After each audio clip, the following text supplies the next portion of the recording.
You're about to hear a message from the series Faith, Followers, and Failures by Phil Brainerd. This message is entitled The Root of Failure. We hope you enjoy it.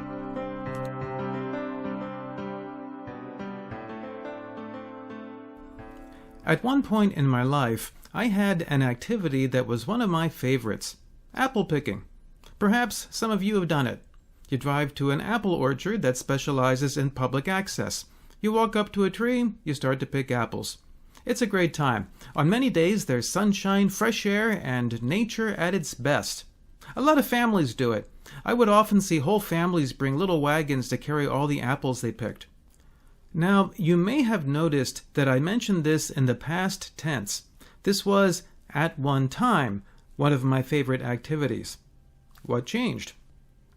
Well, one time, after driving 20 or 30 miles to an orchard, and after paying the admission fee, and after spending all afternoon picking apples, and after paying for the apples by the pound, I put all my apples into the trunk and drove home. Along the way, I stopped at a supermarket to pick up a few things. Man does not live on apples alone, you know. Do you know what I saw the minute I walked in the door? Apples. Lots of apples in the fruit section. Those apples looked better than the apples I just picked. And when I looked at the price, I was surprised to see that they were cheaper than the apples I just picked. And that was before factoring in mileage and the admission fee. After that experience, apple picking was no longer one of my favorite activities. But it's still popular for many people. One of the reasons that makes it fun is this: someone else takes care of the trees. Someone else takes care of the property. Someone else deals with the weeds and the animals that want to eat the apples before any customers can even see them. Trees are complex. It's not only what you see above the ground, it's what's underground that matters too. A good farmer is concerned about the roots as well as other parts of the tree. Taking care of trees is a lot of work. In the case of the apple orchard, we can be happy that someone else does it. Today we're going to learn that our spiritual life can be very much like fruit trees. We're in our series, Faith, Followers, and Failures. Today we're going to learn about the root of failure. When our spiritual lives fail, there's a source. Now, along the way, we'll also learn about the roots of success as well. Let's read what Jesus has to say in Matthew chapter 12, starting in verse 33. Make a tree good, and its fruit will be good, or make a tree bad, and its fruit will be bad, for a tree is recognized by its fruit. You brood of vipers, how can you who are evil say anything good? For the mouth speaks what the heart is full of. A good man brings good things out of the good stored up in him, and an evil man brings evil things out of the evil stored up in him.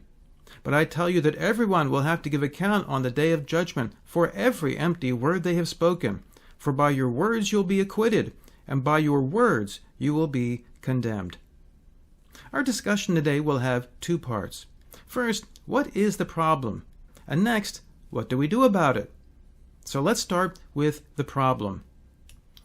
Let's look again at Matthew 12 and verse 33. Make a tree good, and its fruit will be good, or make a tree bad, and its fruit will be bad, for a tree is recognized by its fruit. If you heard the previous message in our series, you saw the religious leaders of Israel commit the ultimate failure. Jesus performed an amazing healing, and they told people that it was through the power of the devil. They failed so badly that it may have been beyond forgiveness. That was terrible.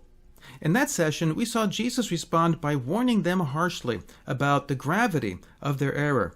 But he didn't stop there. Today we'll see Jesus go on to explain what they needed to do. That brings us to the text. What is the problem? Bad trees. Why are bad trees bad? Because they produce bad fruit. We want good trees because they produce good fruit. Now, is Jesus worried about trees? Of course not. However, trees are a good symbol for the human heart. Jesus goes on to tell us why. In verse 34, You brood of vipers, how can you who are evil say anything good? For the mouth speaks what the heart is full of. A good man brings good things out of the good stored up in him, and an evil man brings evil things out of the evil stored up in him. Look at that. The Pharisees are a brood of vipers. Viper is a scary word. There's a story about a woman who moved into a new apartment. One of the first things that you do when you set up a new apartment is you set up your phone, and she did that. Then she heard the phone ring. She figured it was probably a salesperson, so she let it go to voicemail. Later she checked it. It was a voice that said, "I am the Viper. I will come tomorrow at 2 o'clock.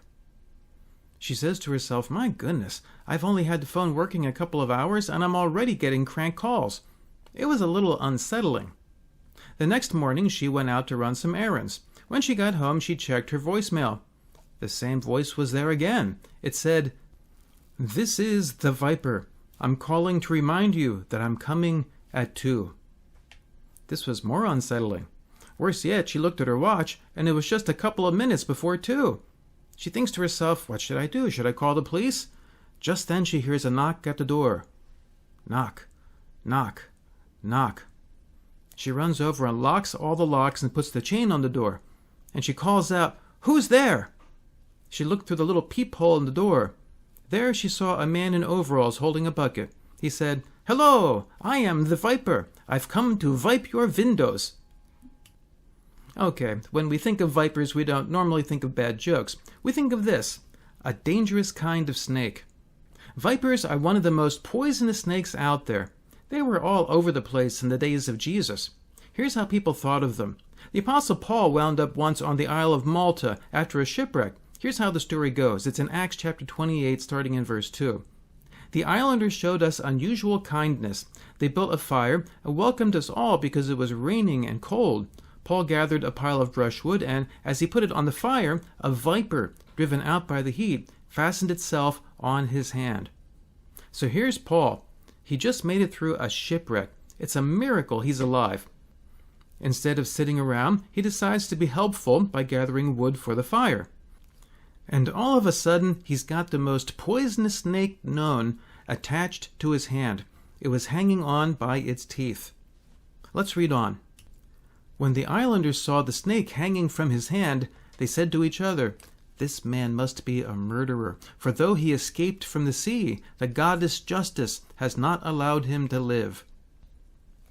These snakes are so deadly, the islanders all assume this man Paul must be some kind of lowlife. He must be the worst kind of criminal. And because of that, this must be a supernatural act of justice. This killer is going to die for sure. But that's not what happened. Reading on in verse 5. But Paul shook off the snake into the fire and suffered no ill effects. The people expected him to swell up or suddenly fall dead. But after waiting a long time and seeing nothing unusual happen to him, they changed their minds and said he was a god. So you see what happened here. Vipers are so deadly. Paul was supposed to drop dead in a few minutes, but he didn't. Surviving something this deadly was absolutely amazing. It was so amazing, the locals figured Paul must be some kind of immortal being. That's how everyone thought about vipers in that day. Now, there's only one thing worse than a viper. A brood of vipers. Imagine that one day you walk out your door and you see a snake. You try to decide, should you kill it or leave it? Now, that's bad enough, but imagine that your whole property, front and back, was filled with these things. You wouldn't dare walk out the door. Why are we spending so much time on this? Because that's what Jesus is saying about the Pharisees. We all need to understand the evil of these people. They don't just hurt themselves. They're toxic. They're poisonous. They're dangerous. And they're all over the place. No one is safe. After saying all this, Jesus is going to tell us how the Pharisees got this way. Reading on in Matthew 12 and verse 34. "You brood of vipers, how can you who are evil say anything good?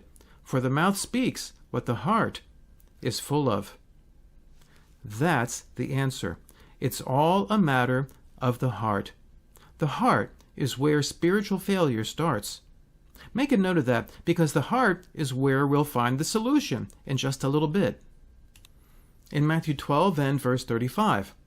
"A good man brings good things out of the good stored up in him, and an evil man brings evil things out of the evil stored up in him." This is the explanation for the evil behavior of the religious leaders of ancient Israel. It's a question of what was in their hearts. If they were good, they would have good things in their hearts, and good things would come out. Because they were evil, evil was in their hearts, and evil things came out. This is why they said so many evil things about Jesus, and this is why they eventually crucified him. Evil words can lead to evil deeds. Before they committed the horrible act of crucifying the Messiah, though, they started with words. So Jesus warns them about the importance of words. Now in verse 36. But I tell you that everyone will have to give account on the day of judgment for every empty word they have spoken. For by your words you will be acquitted, and by your words you will be condemned. This is an important principle. Words matter. God is aware of our words. He's aware of the words that we speak in public. He's aware of the words that we speak behind closed doors. Not just one or two words, every word, even the empty ones, the ones we give no thought. So that's the problem. The Pharisees were evil men with hearts full of evil. Their hearts were exposed by their evil words. The evil words would later lead to evil deeds. It's like a tree. The tree has the part above the ground where the fruit grows, but it also has roots, the part hidden underground. Our hearts are like those roots. They're hidden to the world, but they're revealed by our thoughts, our actions, and certainly by our words. Okay, now that we understand the problem, let's ask the question, what can we do about it? Here are some steps that we all need to follow. First, we need to recognize that this problem involves the heart. For the mouth speaks what the heart is full of. This is a theme throughout the scriptures. Do you have trouble in your life with bad habits you can't get rid of? It starts with your heart. Do you say things and realize that you've hurt others with your words? It starts with your heart. Next, and this is something we learned in our last session, everyone needs to make a choice. Jesus said in the text we just read, make a tree good and its fruit will be good, or make a tree bad and its fruit will be bad. The Pharisees were the way they were because they chose to be. If we don't make the right choice, we may wind up like them. The next thing we need to do is ask God for help. Psalm 51 and verse 10 says this, create in me a clean heart, O God, and renew a right spirit within me. Do you struggle with behaviors in your life that you can't seem to control? You've tried to stop, but you can't. That's because you can't do it alone. We need God's help. We need to ask Him to cleanse our heart. So ask Him for help. He'll gladly give it. Now, what needs to be cleansed out of our heart? Sin. The prophet Jeremiah said in chapter 17 and verse 9 of his book, the heart is deceitful above all things and beyond cure. Who can understand it? We need to recognize that. That's why we need God's help. We can't deal with our own sin. Only the blood of Jesus that was shed on the cross can heal us from our sin. We need God's supernatural power to do this. As a side note, a moment ago, I mentioned that sometimes we say things that hurt others, and we don't realize it. I'm afraid that there is a little Pharisee in each of us, because everyone's heart is deceitful and wicked. When God starts cleaning out the junk in our hearts, we need to be careful to avoid letting more in, so we must guard our hearts. In Proverbs 4 and verse 23 it says this, above all else, guard your heart, for everything you do flows from it. Like I said earlier, this is a theme all over the Bible. We have to be active guardians of our hearts and our minds. That means be careful of what you watch on TV. That means be careful of what you read. That means be careful of what you download from the internet. That means be careful about who you hang around with. Some friends say good and wise things. Some say bad and foolish things. So guard your heart. Once God starts to take out the bad things, we need to put in good things. Paul wrote to his friends in his letter to the Philippians, chapter 4 and verse 8, "Whatever is true, whatever is noble, whatever is right, whatever is pure, whatever is lovely, whatever is admirable, if anything is excellent or praiseworthy, think about such things." This is the opposite of our last point. You can watch things on TV, just watch good things. You can read, just read good things. Things like devotionals and books about God, and certainly the scriptures. Read that Bible. Learn about God's amazing love for you and all the things that He offers. Choose friends who encourage you in your faith. Watch good things, read good things, think about good things. It's good for your heart. Once our heart is working right, we need to commit to the Lord. The Psalm says in Psalm 73 in verse 26, "My flesh and my heart may fail, but God is the strength of my heart and my portion forever." If we move on our own strength, we fail.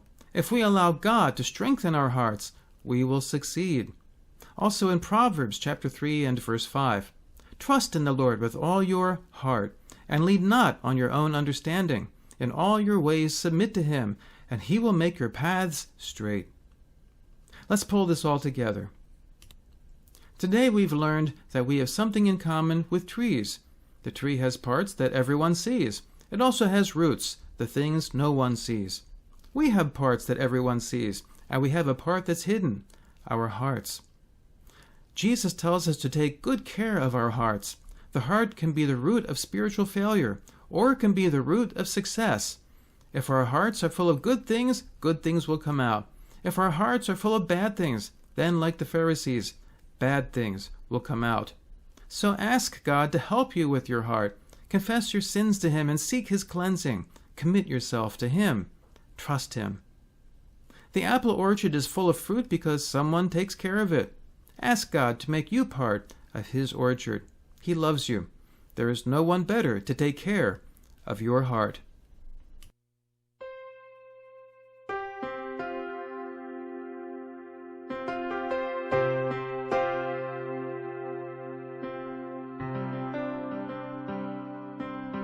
You just heard a message by Phil Brainerd, The Root of Failure. If you want to hear more, come visit us. We're Trinity Church of Teaneck, New Jersey. Our website is trinityteaneck.org, or visit my site, philbrainerd.com. May the Lord richly bless you.